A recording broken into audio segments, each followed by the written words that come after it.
Hello guys and welcome back to the GSMC Fantasy Sports Podcast, brought to you by the GSMC Sports Network.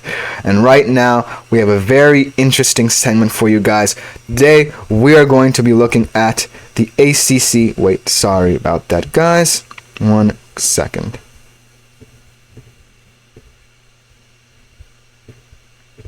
We're going to be looking at the ACC Fantasy College Football Outlook for 2024.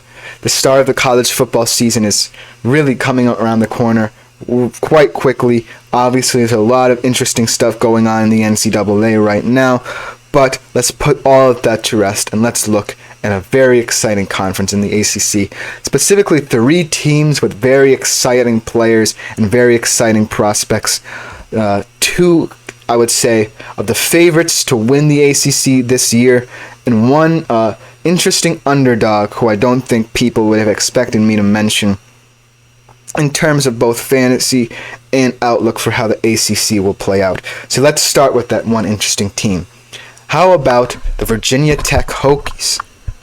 Yes, the Virginia Tech Hokies haven't really been a factor in the ACC for quite some time, but I think that will all change this year with the addition of a dynamic quarterback in Kyron Jones. Kyron Jones, I think, is my fantasy riser for this season. I think that he is going to be a very dynamic player, both in terms of his dual threat ability and with the weapons he returns on this offense. I think that Virginia Tech is a highly underrated team. Not many people think will compete in a very competitive ACC that really doesn't necessarily have a favorite, in my opinion, at the moment. So just looking at a player in Kyron Jones, last year's stats for him, he had 2,085 yards, 17 touchdowns through the air, and only 3 picks. On the ground, he had 818 rush yards, adding 5 touchdowns to that total. So ultimately, Kyron Jones is going to be one of the most scrutinized quarterbacks when it comes to picking your daily fantasy team, college football fantasy team. Sorry about that. Because of how intriguing he is, because of the weapons he has, ultimately, Kyron Jones is going to be seen as someone who is going to elevate Virginia Tech and your fantasy college football teams to a new level. I think that obviously, when you talk about football conferences with the best quarterbacks in them, you're obviously going to turn to the SEC. Those have the big guns are. But the ACC this year is going to answer a lot of questions about the quarterback play, and Kyron Jones is at the top of that list, in my opinion. It's talking about some other additions that and retention that Virginia Tech has had in the past that makes me feel this way about a player such as Kyron Jones. Bicycle too in their dynamic running back returns, and so does their dynamic receivers Daquan Felton and Jalen Lane. This offense is going to be high flying. It's going to be electric. They're going to put up a ton of points on the board and in fantasy. So Virginia Tech Hokies are a team to look at in terms of who you want to draft for your fantasy college football team. They're going to be highly exciting. I'm really excited about them. They haven't been good in a while, but I want to see someone in the ACC to compete with the next 2 teams I'm talking about, Clemson and Florida State. Now let's start with the Florida State Seminoles, a team that is coming off an incredible season. Obviously, they wanted to get into the playoffs, but that tragic injury to Jordan Travis kind of derailed their hopes, derailed their season. And ultimately, head coach Mike Norvell, after a great season, is going to have to pick up the pieces and reassemble a squad that wants to compete for the CFP and does have a really good chance in a highly interesting ACC. What did Mike Norvell do after the loss of Jordan Travis to the draft? He added a very, very, very controversial quarterback in DJ Uiagalelei. The reason I say DJ Uiagalelei is so controversial is mainly because he hasn't really had a consistent college career. I mean, he's bounced around from ACC rivals Clemson to Oregon State. Yes, he did improve in that offensive system under Jonathan Smith. Had arguably his best season over 2,500 passing yards with a 21-7 touchdown to interception ratio. But ultimately, I still have too many questions about DJ Uiagalelei as a quarterback, especially considering that he has to replace one of the most dynamic quarterbacks in college football from last year in Jordan Travis. And not only that, the Florida State offense really has no returning production. Gone is Benson, gone is Jaheim Bell, gone are Keon Coleman and Johnny Wilson, two very dynamic receivers. So it's largely going to hinge on DJ Uiagalelei having to be the guy right away for Florida State to compete in this conference, and that's the big question that I don't know is going to be answered. While I trust Mike Norvell as a coach to develop DJ Uiagalelei, I really am wary of his abilities in leading a high-profile college team.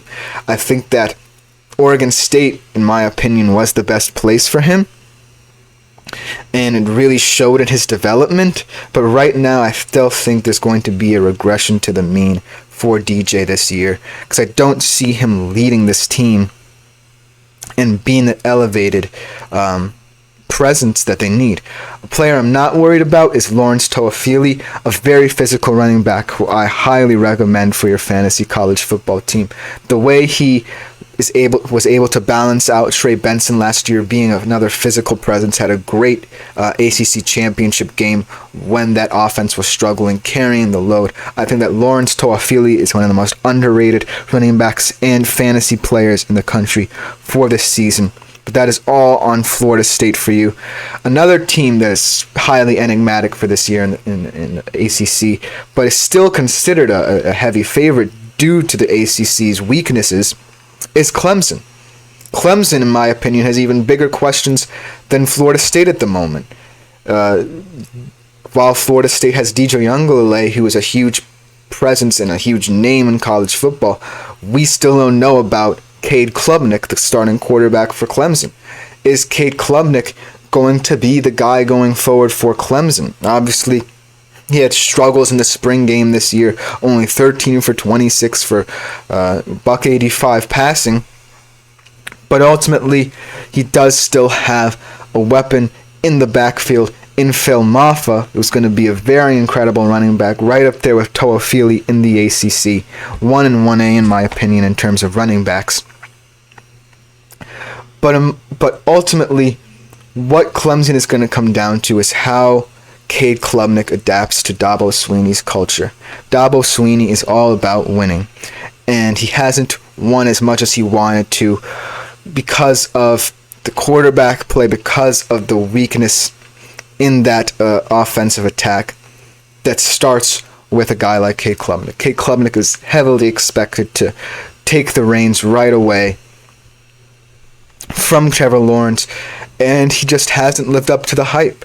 And that is the reason why I'm also wary about Clemson in the ACC as opposed to a Florida State or a Virginia Tech even, because there are too many questions at the quarterback position. I think that Cade Klubnik is not a fantasy option that I'm looking at either, because there are so many quarterbacks in college football I would rather take over him. In fact, I would probably say 15 or 20 right now who I would take over him. But Phil Maffa is probably going to be the player that a lot of people are going to be looking about on their fantasy draft boards because of his burden that he has to carry for this offense. He is entrusted with being the workhorse out of the backfield for this team. And I just think that, that he and Lawrence Toafili are two of the guys that make this conference more exciting, in my opinion, in terms of fantasy, because they're two running backs who you don't necessarily expect to be elevating programs of Florida State's and Clemson's level, but yet here they are because of the questions at the quarterback position. Now, in my opinion, these three teams are kind of what the ACC have to offer right now. There's not much excitement behind them. Yes, there's a lot of young talent. A guy like Thomas Castellanos at Boston College, a very underrated quarterback who a lot of people might take a flyer on in fantasy.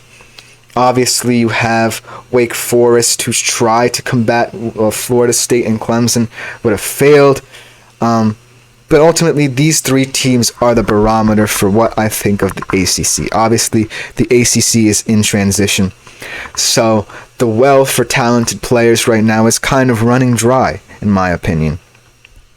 When we talk about the SEC, there's a lot of conversation there concerning not only the coaching change, the volatility of the addition of Texas and Oklahoma to add to the excitement of that conference, but there is just more high-profile players who I would much rather take if I were crafting a fantasy college football team than in the ACC.